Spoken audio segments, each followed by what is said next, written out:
What's shakin'? Hey, I'm Rick Jordan. Today, we're going all in. One of my absolute favorite music artists right now who's been around for a while is Ed Sheeran. And I'm sure that you can relate to that because the dude is just wicked awesome. I mean, the way that he plays with his loop station and everything. I'm a musician. I play guitar. It's really cool, a lot of the stuff that he does. And he's also a really, really good songwriter. Some of the lyrics, and there was a song of his that really hit me just a little bit ago. It's an older one of his. It's called Save Myself. And there was a line in there, and I was like, that hits deep. And I think that you need to hear it today too, because the line is, before I save someone else, got to save myself. And that's like the theme of the whole song. And I wanted to dive into this today with you while you're listening, because I've been in a mode before to where it's like I have compassion on other people, but you know what? You give so much of yourself towards other people, and then we start to neglect ourselves. When we continuously like pour out to everybody else, but we don't fill us up at all or put ourselves in a position to fill ourselves up, there's not much to give. And I need you to grasp this concept today, because there was someone earlier that, I can't remember where it was, but they use this concept of these cups, right? And it's like, hey, you pour one cup into another cup. And like, if that's someone else, like you're pouring somebody out from that. But the issue is that so many of us, because of stuff going on, because of like bottled up emotions, because of issues externally in our lives, or the situations that we keep ourselves in, because we're scared to leave, we're scared to change the environment, we're scared to change the scenario, because we're pleasing that individual, we're pleasing those people at the office or in the relationship or in life, that our cup is really only like a half full to begin with, or a quarter full or a third full. It's not all the way to the top, and it's like, I'm just going to give some more. I'm just going to give some more, because I really think that if I just give a little more, things will be okay. And you know what? Maybe you're a compassionate person, an empathetic person like I am, and you really just genuinely want to give. So maybe it's not out of people pleasing, but you also are like, man, I just really want to help that person.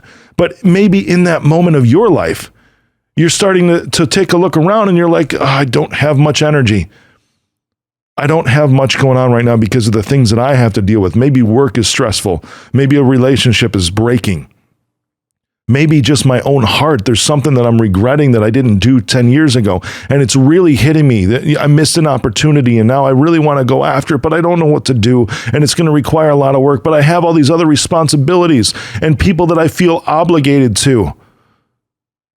Before I save someone else, got to save myself.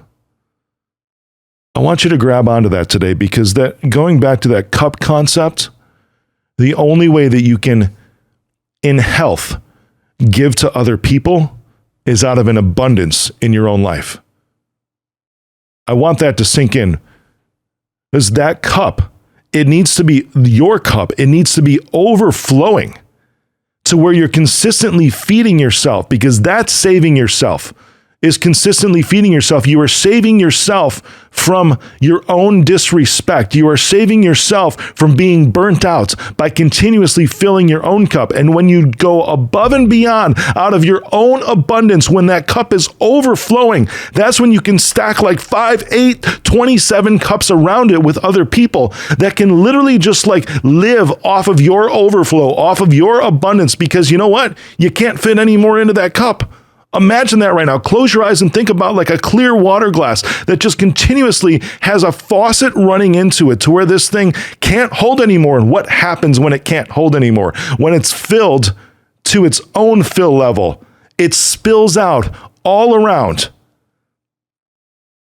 And if it's just spilling out onto a counter, what good is it? But if you have other cups around it that can pick up that overflow, other people around you that can pick up the overflow of your own abundance that you've created in your own life, that's a healthy way, because you can be the person to fill up those other cups if you want.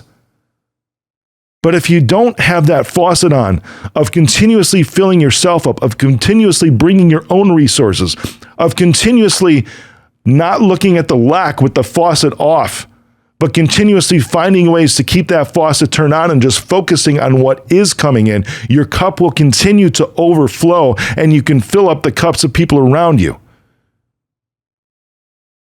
If you have some issues in your life right now, but you see a friend or something, this is so easy to do. This is another reason why people do this, is because you see somebody else who needs help, and it gives you a distraction. when you see somebody else needing help. It gives you a distraction from your own problems. It gives you a reprieve so you're not mentally dwelling on your own garbage that you should be dealing with because somebody else has their own stuff, and there you go, you just rush in. You rush in to go help the person that you may care about, you may not care about, and maybe somebody close to you, or maybe a freaking stranger. Just because it's a distraction from your own problems that you're procrastinating on dealing with, that you don't want to face. So of course you're going to jump into something else that pulls you away, that distracts you from your own problems in your life. Why not go fix somebody else instead of fix yourself? It's a lot easier to try to go give somebody else advice than to take your own for yourself. In that place, before another lyric in the song is, before I blame somebody else, gotta blame myself. So true. That is looking introspectively to see what you did to put yourself in this situation, or keep yourself in that crappy situation, or just even in a situation that you don't want to be in. It's not what you completely envisioned for your life, but you keep yourself in that because you keep going out and trying to save somebody else or distract yourself by even blaming other people for what you're in right now. Before you blame somebody else, you got to blame yourself. Which means when you start looking at that, it's like, well, what can I change now? Shoot, if I take full responsibility for this, that's freaking scary. That's really scary to take full responsibility for your own life and your own position that you're in right now. Happy, unhappy, sad, whatever. It's very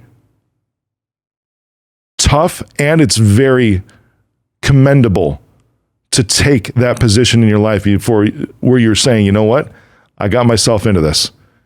But when you do that, that's when your power comes, because when you say, I got myself into this, what follows is I can get myself out of it. If my own energy created what this is right now that I don't want to be in, that means that I'm strong enough. I was strong enough to create this, which just by default means that I am strong enough to get out of this. And when you have both of those combined, man, you just leveled up everything in your life. It's freaking amazing. Freaking amazing. And the last lyric in this song that I absolutely love, which has to do with exactly what I'm talking about right now, is before I love someone else, I got to love myself. When you are blaming other people around you, or when you're trying to save other people around you, rather than saving yourself or taking responsibility and blaming yourself, which means that you can actually get out of that scenario too, you are not loving yourself.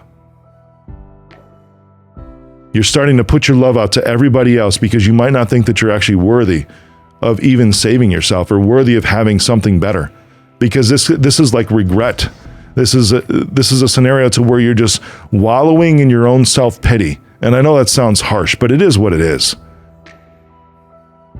When you recognize where you're at, you can actually recognize how to move forward. When you accept the truth of where you are, you can finally find the path forward to get where you want to be. And the only way to do that is to love yourself. Show yourself the love. Show yourself love, and this is important because the next step after loving yourself, once you can actually do that, or a good starting point anyways, is actually forgiving yourself for what you've done to get yourself into the scenario you're in right now. Forgiveness is like the easiest path to love. So what I want you to do today is I want you to go into a mirror. If it's in a bathroom in your house, if it's in your bedroom, one that you get dressed in, if it's in a restroom at a store, whatever it is, and something's coming up. Listen, I've stopped dead in my tracks in an airport before, recognizing this stuff without a mirror, and just started bawling in the middle of O'Hare Airport, like crying. I mean, people looking at me, whatever, because in that moment I was able to forgive myself and move forward on something that was holding me back for a decade. Who cares what other people think? If you care so much about what other people think, you're not loving yourself and you're not going to move past this. The easiest way to start loving yourself is to forgive yourself. So before you love someone else, you got to love yourself.